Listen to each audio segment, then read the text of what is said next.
You guys just sent this in the Discord, or actually, you told me about it right when I got on stream. You said Noah Samsen made a video in defense of toxic internet culture. Okay, very vague. There's a lot of toxic internet culture. Personally, not a big fan of it. I think that it hurts the ability to have proportionate conversations. And I think it has the issue where you can't apply reasonable punishments or take reasonable accountability for things you've done wrong when things go so out of hand, right? As flawed as our criminal justice system is, it is exponentially better than the way that we deal with stuff online. Obviously, people who do things online don't usually commit crimes, not legal crimes, but they'll commit social crimes. Like they'll say a bad word, or they'll have a bad perspective, or they'll do this, or they'll do that. But there's no proportionality, and I think it's a fundamental issue on the internet. A lot of it, I think, has to do with people being... oh, sorry, I heard an owl. It's the middle of the day. Sorry. Part of it is because of the anonymity you get on the internet. And then there's a disconnect from people through a computer screen, right? They're not real. You don't perceive them as much as real people as you probably should be. And I think it's a pretty big deal on the internet. You know, it can be fun, but at the end of the day, it might be fun for you if you're the hateful one. But when you're receiving hatred, it can be frustrating. But, as the famous meme says, if you're getting bullied on the internet, you just got to get up and walk away. Turn off the computer, bro. You're getting bullied online, turn the computer off. But anyway, let's get this going. Everybody, today we're going to be looking at a video called Internet Culture is I enjoy... Oh. Freaking nauseating. Hey, I actually did a video on that. I actually did a review video on that. I didn't know that was going to be about that. Interesting. All right. Me adding a little censor there to keep it PG for YouTube. I want to make none. This video is made by a creator called Blessing Stranded. You should go watch that video. I've left it linked in the description. I'd appreciate it if you did, so you can be sure that I'm not misrepresenting any of his points. I'd also like to ask that you don't comment on the video unless you have something constructive to say. I know for the vast majority of you who are respectful and normal and cool and chill even, that might sound patronizing, and for that I apologize. But some of you do need to hear that. So just be a real man and react to the full video. You know what I'm saying? Just react to it all live. Then you can't take anything out of context. Sorry, and thank you, and you're welcome. Okay, so just to start off, I actually like this video. I think it's a good video. It's thoughtful, it's nuanced, and it makes some great points, ones that I think represent the perspectives of a lot of people out there. It offers some salient critiques of tribalism and toxicity, and the conclusion of the video is a call for empathy during online engagement, which we love to see it. We love it. So if I think it's a good video, what are we doing here? Well, despite the good points, there are a few things that I do disagree with, and today I want to provide some counterpoints to those arguments and just give my perspective and thoughts. Not that anyone asked, but I don't know, I thought it'd be fun to try something a little different than what we usually do on the channel. Dialectics, that's the new direction I want to take these response videos, towards dialectics. If you don't know what that means, check out this picture here. What is that picture? Let's see. Thesis, antithesis, synthesis. Oh, progressive ideas. Okay. Sure. And then substitute these in for that. Hegel would have loved this chart. He loved to text. All right, without further ado, let's go. The first argument from this video that I want to look at concerns the use of the term incel. Blessing Stranded makes the case that the term is overused, sensationalized, and weaponized to the point where it's becoming unhelpful and counterproductive. Well, yeah, probably a little bit. For me, the word incel, I guess I don't care as much about. It is a bit overused. Like a true incel. Well, we use incel for people who are like really dangerously toxic. Or historically, but it really is just a dude who can't get, or a person who just can't get it in. You know what I mean? But I guess it's one of those words people will use to kind of dehumanize you, even if the word itself isn't that big of a deal. Which is their constant goal, is to usually like dehumanize people in a way that you don't have to, like, what do they call it in the debate world? It's called an ad hominem attack. Where you're just going after somebody's character rather than their argument, so that you don't really have to engage in the argument, right? So, but okay. While he acknowledges the real harm done, the horrors created by the quote-unquote real incels of the world, specifically citing some spree shootings undertaken by self-proclaimed incels, to him it seems that the majority of the time the term incel is being used is as a dig towards frustrated men who very likely do not deserve that label and might be helped if we didn't use it on them. I can't count the number of times I've seen a guy vent about something, even if just... Oh, that's us.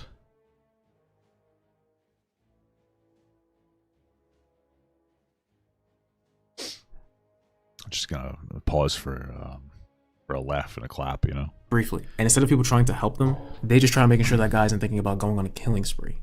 Like, how the fuck did you manage to take things from a 1 or 2 all the way to 1,000. Now, he makes what I think is a really good point in this section about how this label weaponizes the patriarchal expectations of men and sex against them and shames them when they don't adhere to that expectation. True, but, you know, if you can't get any companionship, that is a little sussy. Not to mention that the abuse of this word upholds the exact same ideals that are criticized constantly about masculine culture, things that I myself don't like either, such as sex for men being perceived as one of the highest status symbols, because I've seen online the way this damages men. The concept of immediately poking fun at a man's sex life, regardless of how successful it actually is, feels weirdly juvenile. I feel like words like Nazi, incel, and groomer are all overused, which is unfortunate because it devastates the meaning behind those words. Yeah, absolutely. I mean, that's like a fundamental internet issue, is that everything is so overused. Everybody's a Nazi now. It's fucking crazy.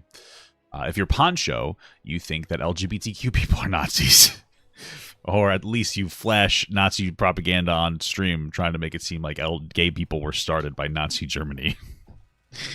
So yeah, that word's definitely overused. Because like, what's next? Are we going to call blind people Nazis?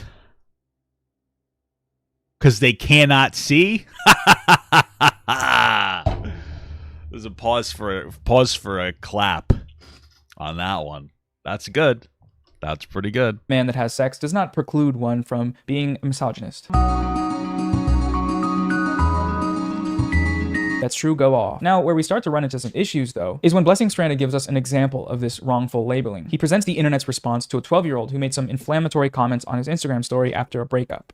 Yeah, my little cousin is 12 and he's going through his first breakup. Don't fall in love, all these bitches be your cheating and lying whores. I remember this, and I was like, that's pretty inflammatory. Like, the little kid got broken up, so he put up a pretty crazy meme out there. People called him an incel. If you think that because you had a breakup, all these bitches are lying whores, that is incel behavior. But also, this kid's 12, and mom, come on, what are you doing? If my mommy saw I put something like that on the internet when I was a baby, she'd smack the frick out of me, bro. She'd be giving me spankings. Mom, you got to give out some of these spankings. Is the only point that I'm really trying to make here. You know, give him some spankings. A great example of this are all the people panicking over a 12-year-old saying dumb shit after a breakup, with presumably his older brother calling him an incel in this screenshot, which is insane. Well, it's not really insane if it's his own brother. And people dumb shit after I mean, it kind of deserves it. a breakup, with presumably his older brother calling him an incel in this screenshot, which is insane. And people quoting this with all these think pieces. I'm not saying you should find this funny or amusing, but he is literally 12. People acting heartbroken about how... And he's using cuss words? Like bitches? Listen, my mom would have given me an ass whooping. I'm just saying, okay? All right? I'm just saying. My mother would have given me a goddamn ass whooping. And I would have deserved it. You know, I know, oh, you shouldn't hit kids or whatever. But, bro, I mean, come on. Come on. It starts so young. As if 12-year-olds aren't known for saying the most outlandish shit, including racism and jokes about the Holocaust. Well, yeah, those are also bad things for them to do. I understand it's just edgy behavior. But the thing is that, like, I get it on the internet because the internet, like, you know, parents aren't really regulating the internet well enough. But, like, again, if your mom or dad saw you using this type of language, you'd be getting decimated, bro. I mean, oh my goodness. It's true.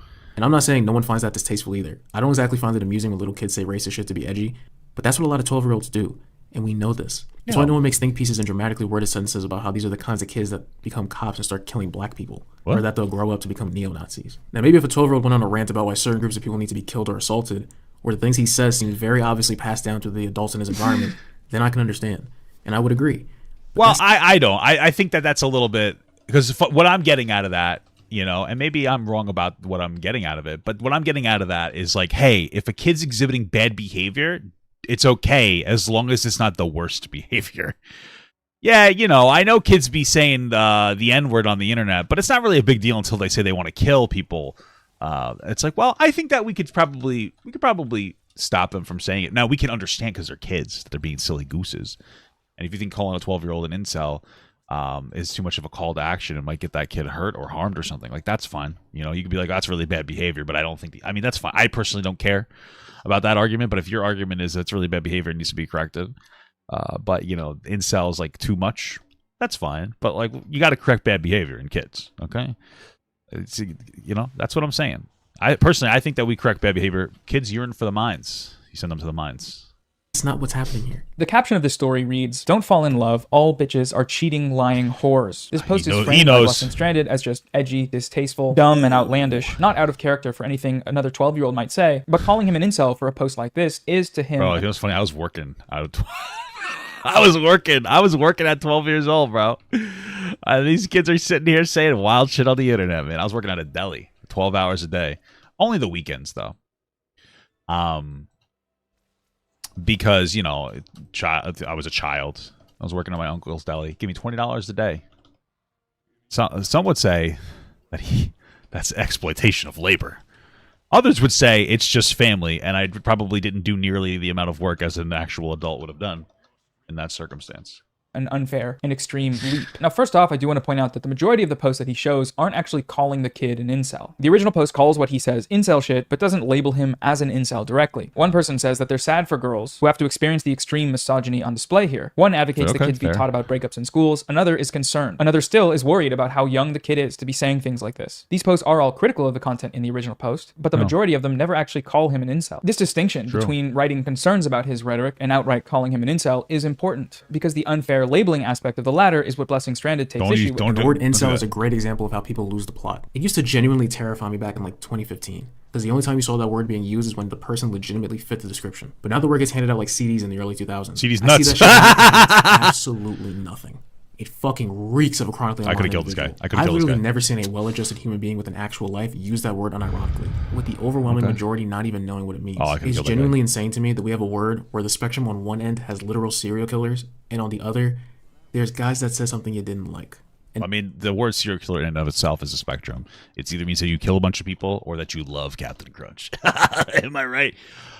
Then there's everything in fucking I don't know what I'm doing anymore. I find this point a bit weird because, sure, on the one hand, we can never say definitively whether or not this kid is an incel, as in actually an incel, posting on the forums and self-identifying as such. But what we can do is look at what he is saying. And this post here is an incel-ass post. He is making an incel argument, one that is foundational to their worldview, to their politics. He starts out with a negative generalization about the deviant nature of all women. All bitches are cheating, lying whores. And with that claim, I mean, we don't even have to get that deep, bro. If calling a woman a whore, again, my mommy would have spanked my bottom side. You know what I mean? Like, I feel like we don't talk enough about how mommies will spank you if you say bad things. But I think it's worth bringing up. I think it's worth noting because it's a big deal, because it hurts. Okay, I remember one time I flipped my mother off because she was being mean to me. I was a kid, so it's okay, right? And there happened to be she was turned around. She was faced this way, and I was faced this way. I went, "Oh, that's the face I made." You know? Because I was angry at my mommy. Right? So I got like this to my mom, and there happened to be a picture hanging on the wall in front of her. One of those classic old weird cringe-looking pictures that's like too well done, where like your hands like this. My mom saw the reflection in the mirror. She saw the reflection in the glass. I don't even remember what happened next. She beat me so hard. I'm just kidding. I don't think she beat me, but she yelled at me. She said, "Hey, what are you doing?" And I started crying, because I'm a kid. And I just flipped my mother off, though I knew I was going to die. But I didn't die that day. So.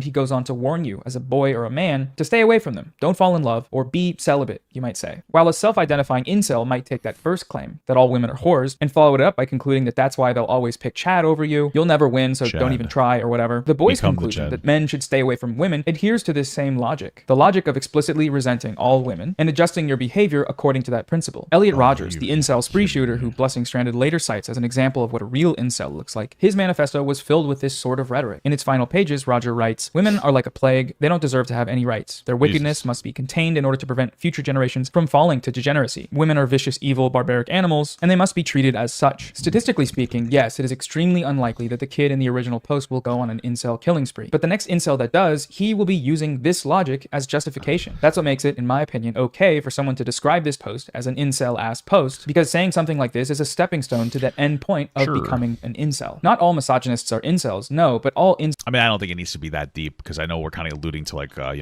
incel pipeline, which could be true. I just think it's very disrespectful, and you shouldn't be talking like that about women. Like, you know what I mean? That's all it really needs to go. That's as far as it needs to go there. You shouldn't be engaged, and that would be considered incel behavior, even if it's not like a murderous incel behavior. Yo, do not be trying to hurt me, bro. Wait, I think I can kill this kid.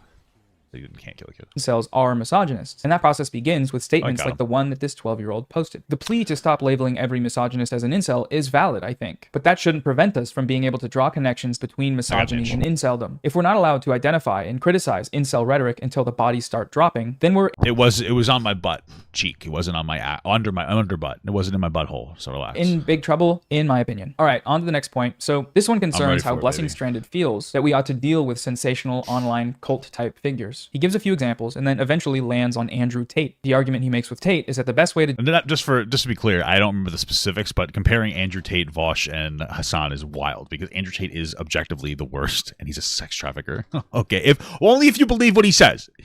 If you think that he's honest, he sex trafficked women because he admits to it. You know, so that's just a distinction I wanted to make, that he's only a sex trafficker if you think he's credible.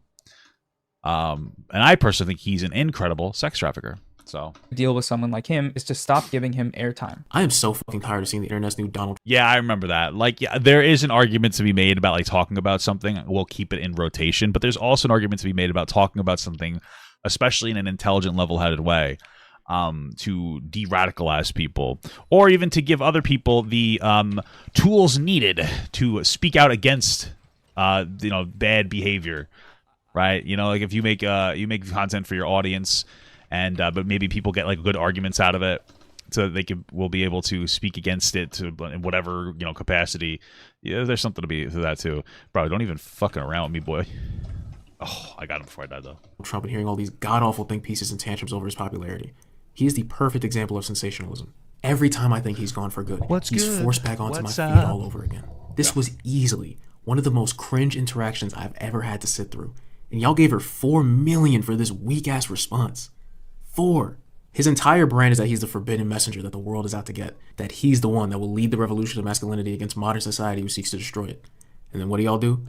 Instead of speaking on him once or twice, then never again, you continuously feed into that image. Well, I mean, he sex trafficked women. So, he became very influential in schools. So, not saying anything wasn't going to help. I think that's what got me on this video. I was like, oh, this video's pretty good until it started to get to that point. I'm like, seems a little weird. Crying over every last thing he does, making him more popular, spreading his message even wider, and giving his claims more validity to his audience. You are complaining about the same thing that you are directly contributing to. If being hated for the truth or having the balls to say something is a key part of someone's identity, your best bet is to literally ignore them. As in, do not give them the attention that they need. So this is an anti-platforming argument. As in, platforming the views of someone like Andrew Tate lends them some sense of validity. It exposes larger audiences to his ideas, inevitably adding more people to his fan base, and not solving any of the underlying issues. The best and only real solution here is to stop talking about him altogether. I actually agree with this argument in some contexts. Like a while back when Sneeko brought the neo-Nazi Nick Fuentes onto his stream, and neither Sneeko nor any of his guests were equipped to adequately challenge his views, this ended up exposing thousands of young people. Well, just to be clear, Noah, Destiny did show up to save the day. I remember that debate. And not to be I'm not trying to glaze Destiny, but I actually specifically remember sitting there. I remember that like Gideon was like, what the fuck? Sneeko was eating it up. Abbott was just confused. And Nick Fuentes was just being, racist. And oh, that's a silly goose there. And yeah, I mean, I think that Destiny showed up and he just started dunking on Nick Fuentes. So that was good. I think that made it much more constructive.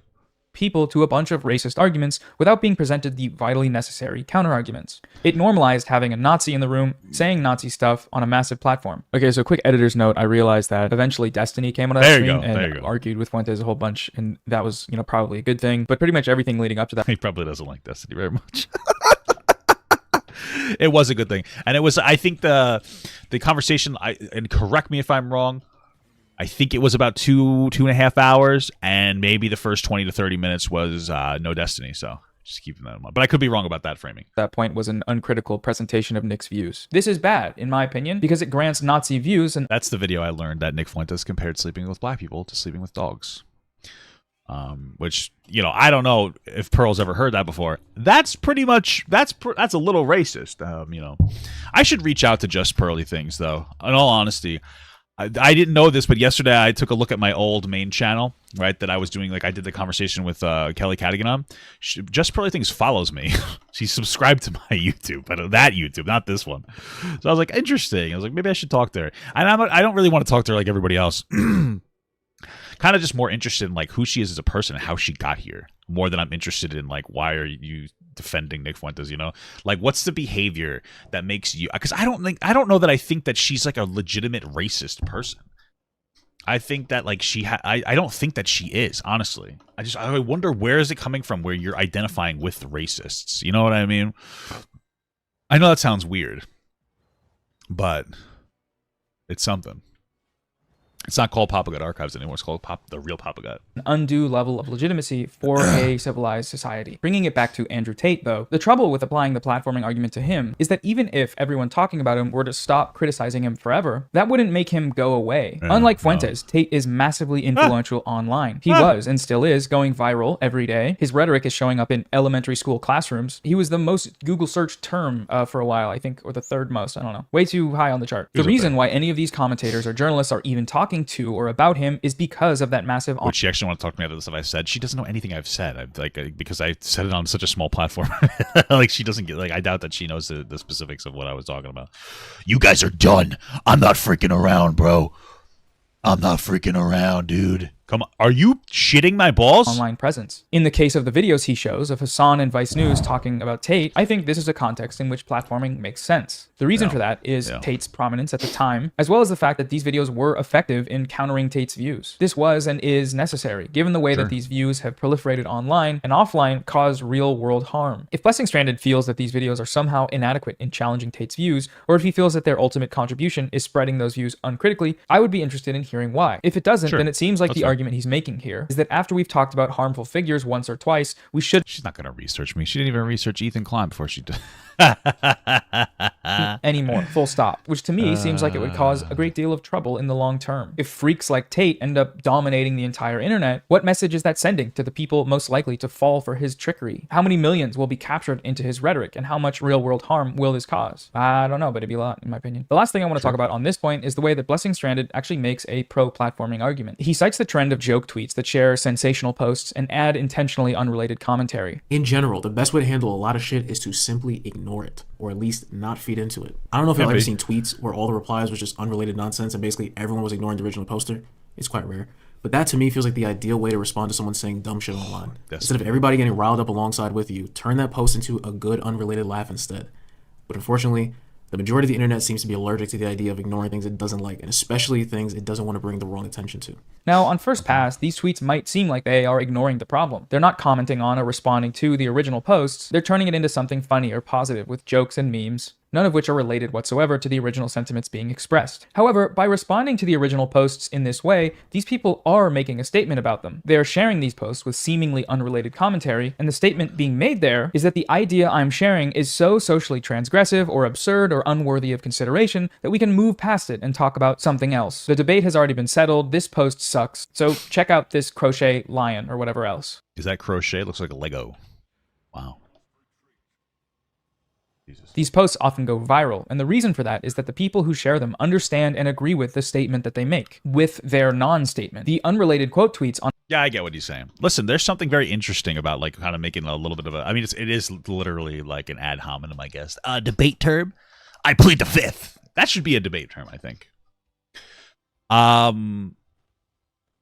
Just kind of making something look silly, you know. Sometimes help, and sometimes it's appropriate. Like when you got like Vladimir Putin making weird propaganda about how he can beat an entire team in hockey. I think it makes sense to, you know, do something like that to just kind of make fun of him. Whoa, getting fucking dumpstered here. Jesus. On a post reading, ladies, can y'all really pay all of your bills without a man, only goes viral because the communities that share it are already in agreement that the original post is dumb and bad. If everyone that saw this tweet was genuinely interested in debating the topic of ladies paying bills without a man, the unrelated meme thing. I mean, my wife couldn't, because my wife likes very expensive things. And I do too, because I like my wife. I like that joke. That was kind of a wholesome. That was a little wholesome. That was more wholesome than I usually do. So I enjoyed that joke. How do you like that? wouldn't make any sense, and none of these posts would go viral. In promoting this approach to responding to criticism, Blessing Stranded is making a I plead the fifth wouldn't make sense to any non-American debaters. Hey, well, you want to know what? Fucking debate language doesn't make sense to real people, okay, that aren't fucking, political science nerds. Actually, I was number one in the Tri-County area in my debate class. Actually, come on. Platforming argument. These are a form of discourse. The people are not ignoring the original content, they are sharing it. They are exposing more people to the original idea. And unlike Hassan or Vice's videos about Andrew Tate, they are doing so without providing any meaningful counterargument. And to be clear here, I think that's okay. I'm not criticizing Blessing Stranded for liking these tweets. I like them too. I think they're funny and a refreshing form of internet criticism. But us liking them should not obscure the fact that he went through homie's tweets. Is that what happened? That's what they are. Internet criticism. That is how they function online. And that's okay, in my opinion. I think it's even maybe good. But this contradicts directly with the idea that the best way to solve problems is to stop talking about them. We need to argue about them. We love to argue. I love to argue. I will never log off. The last point I want to talk about today concerns the idea of call-out culture. Blessing Stranded makes a number of points against the idea of call-out culture, about how it's a losing battle and how it mostly ends up with creators just preaching to the choir, making content for their own audiences. It can sometimes, absolutely. And like I said, there's like two factors to that. That absolutely does happen. There are people who make content that's just for their audience, which isn't necessarily a bad thing. And again, like I said, that can strengthen the argument of somebody in your audience as they go and debate people so very productively in comment sections. And then there's people who make content that is supposed to like reach across the aisle, right, and pull people in. Like more conversational type, I guess, content that makes you critically think a little bit. And there's also something to the idea of being introduced to new ideas, even if they don't and this is one of those things. Getting introduced to new ideas doesn't instantaneously change your perspective on like anything. That would be almost silly if people like saw a counter perspective and instantly shifted. Then they're too malleable, and I don't really respect people like that. But sometimes it just sits with you for a little bit, and you're going, oh wow, interesting, and it kind of just takes a little bit of time. Oh, I should just go get that fucking tribute. So in some cases, if you're like really ineffective when it comes to challenging an argument, like, yeah, you're not doing a very good thing, for sure. And you might even be giving the other side something to point at and go like, what the frick is this, bro? But overall, like, whatever, I guess. Without accomplishing anything or changing any minds. In today's age, you have a group of people that rely... I don't want to just say whatever. My point that I was actually trying to make is that I think that overall it's a good thing to call out bad ideas. And frankly, I think it's counterintuitive to say just ignore it, because we live in a sphere where people don't talk enough about their disagreements in healthy, constructive ways. And so just be like, oh, ignore something you don't like. Well, that's kind of in line with what's happening now. It's like either ignore it, you're saying ignore it. Other people say hate people with opposing ideas. You're saying just ignore it. I say the most constructive response is to engage with it reasonably and, intelligently and respectfully. Down call-out culture as a way to tackle all issues, trying to use that method against a group of people who are anti-culture. I won't say their hearts aren't in the right place, but how many times can your method fail before you decide to step out your box and think, Also, that also gives me content to do when people argue online. So I talked about that orange peanut Jake Doolittle thing. It was a fun little interaction. Try something different. Instead of making even worse think pieces about a situation you have an inherent misunderstanding of due to a very going after FD. Both sides fail to understand your ideology towards things like these only works amongst like-minded people. You are barely convincing anyone that leans more towards the ideologies you hate that they should change with these kinds of videos. It's really just circle jerk content served in a pretty package for like-minded individuals to gobble up. Especially considering it is extremely common for people to seek out this type of content to help soothe the anger caused by interactions revolving around the same topic. So there's a few points I want to bring up in response to this. Firstly, he states that the methods we're applying with these call-out videos are failing, and that we might be served by rethinking our approach. The problem with that, though, is that failure is a subjective term, one that is entirely dependent on what our goals are. One of Blessing Stranded's goals seems to be making content that changes people's minds and not just preaching to the choir. While he's making that point, he shows a few different videos on the screen as examples of this kind of preaching. So are these videos preaching to the choir? Well, in one sense, yes. Yeah. Creators have audiences, and for that reason, bias will always play into the process of making content. If you look at the comment sections of any of these videos, you'll find people that do already agree with the content contained within them. That's the case for all of them. Mr. Beard, who goes by Ryan Beard now, FD Signifier, my video, Jake's video, and yes, with Matt Walsh, who he included in this group. But is that always a bad... Base Matt Walsh, am I right? thing. Personally, I think it depends. In the case of Ryan's video, for example, you have a number of people in the comments who do agree with him, but there's more to that agreement than simply, I like this video because I agree with it. There seems to be a certain expression of joy that in Ryan's videos, their experiences are being represented, and from it, they know that they're not alone in their struggles against the harmful conservative influences in their lives, the ones that Ryan is criticizing. I just got kicked out of my religious, ultra-Republican school in the Midwest where I was getting taunted for being trans, and this video just gives me joy. Thanks. As someone who lives in a household surrounded by conservatives, it's so refreshing to hear someone speak so openly and confidently about their beliefs. I always feel put down and gaslit all the time when I express that I don't agree with the terrible bigotry that they spew on a day-to-day basis. It's hard not to doubt yourself having to put up with it. At my conservative family's house, and I just had a nightmare that I was outed and had to admit to being gay and non-binary. This video has definitely helped me stop stressing in case that is some weird... I had to do that once too if I lost a bet, I'm just kidding. Prophetic dream. Calling it preaching to the choir has always been a sort of cynical way to frame the fact that online communities exist, that people congregate around creators whose beliefs they share and who feel represented by their content, but that doesn't automatically make what's being done in these spaces a waste of time. There is some real value in content beyond its ability to change people's minds, and I don't think we should dismiss that. But even if we're sticking to this definition of success, as in what up, Acrylo? Changing minds, there's plenty of evidence of that in these comment sections. From Ryan's video, I thought I was conservative until now. What have we done? The hypocrisy here is making me gag. I won't lie, Mr. Beard, I consider myself a moderate, but I lean slightly towards the conservative side of the spectrum. This video was actually very educational for me. I had heard the wrong side of the Potato Head story, and I never knew it was changed due to merely expanding their brand. I was always told that it was due to the Mr. being misogynistic. Thank you for educating a slight conservative in a way that made me laugh on these matters. Blessing Stranded also cited FD Signifier's video dissecting the manosphere as an example of preaching to the choir through misunderstanding. That comment section is also full of people who've changed their minds. Parts of this video ripped into me in a way that I did not expect. I felt both called out and understood. Bro, did you see that combo? The snowball into the fucking thing? That was wild, sorry. Even though I feel that much of my younger, edgier self is behind me, it still haunts me in many ways, and I know self-growth will probably never be complete. I am lucky that I did not end up worse, and am extremely grateful for the work you have put into this video and into your channel as a whole. I'm 54 minutes in, and it's a credit to you and the type of person you are that you were able to approach things from an empathetic but still critical perspective. It can be fun to watch those videos that just slam and mock these people because they're often awful, but it doesn't necessarily help me understand where they come from and how to effectively oppose them. I used to be someone that this video is about. I never made it farther down the rabbit hole, but deprogramming and fixing my thinking still took a while. I think the biggest aspects that contributed to being in that mentality was mental illness, being without friends, and growing up in too wide of a space. Every video I've seen from this channel has been informative, and I'm grateful for the perspective, since there's not enough black folks where I live. So even using Blessing Stranded's own definition of success, these videos haven't failed. Far from it, they have changed minds. And no, not all of the viewers' minds are being changed. Of course not. None of these creators are not. No, like I said before, sometimes it just sits with you for a little while, and then you might change, Sometimes you'll just take in a lot of different experiences, and you won't necessarily even comprehend the experience you took in correctly, and sometimes it just clicks. Like, I remember listening to Neil deGrasse Tyson, incredible, talk to Ben Shapiro, and he made this point. Ben was talking about, like, facts and logic and all this, and Neil deGrasse Tyson. I don't remember the specifics. They were having a conversation about trans people. And Neil said something along the lines of, like, why are you bringing up this fact? And I was like, you silly goose. It's a fact. And then as time went on, I started to think, like, oh, like, there is a weaponization of facts, factual information, and there is a way to spin factual information, and there are particular thoughts, feelings, or experiences that are recalled when you bring up a fact, right? Like, I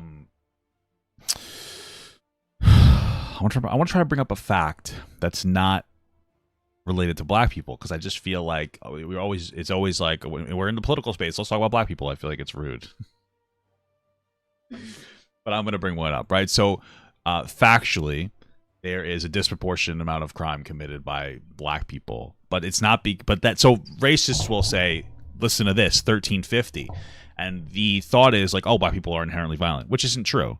There are massive systemic aspects that if any person were applied to any person, they're going to experience the same exact thing, right? And so the fact of disproportionate crime is meant to invoke a sense of like, oh, they're worse than me, when the reality is that, like, that's one of those weaponization of a factual comment. And so it's actually a fact out of context that you would utilize to try to, like, put down a group of people, and people will do shit like that all the time, right?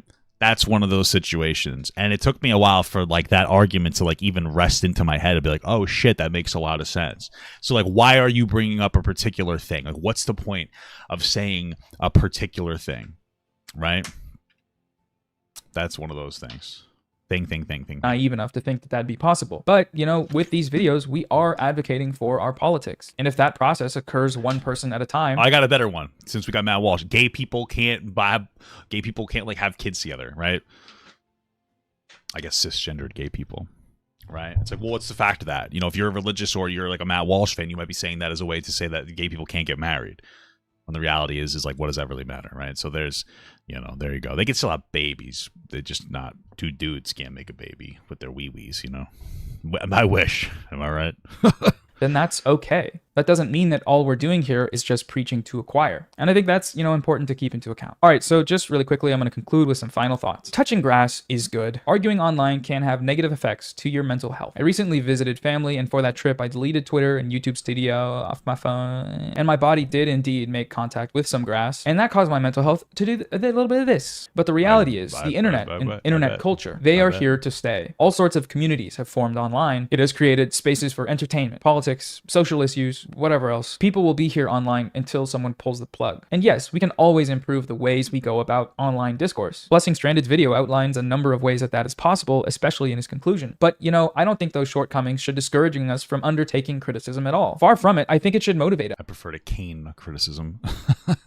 At the creator level to be better, fairer, more nuanced, and more empathetic when we're engaging with each other online. Because if we believe in something in a way to, say, improve the world or better understand the harm being done by certain figures online, we should speak up.